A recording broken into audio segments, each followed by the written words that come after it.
when someone comes up and says something like, I am a God, everybody says, who does he think he is? I just told you who I thought I was, a God.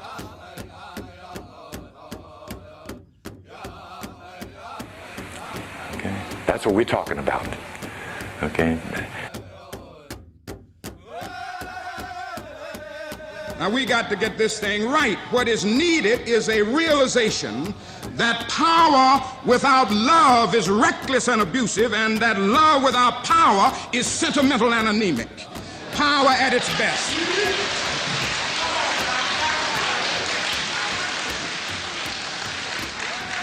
Power at its best is love, implementing the demands of justice, and justice at its best is love correcting everything that stands against love.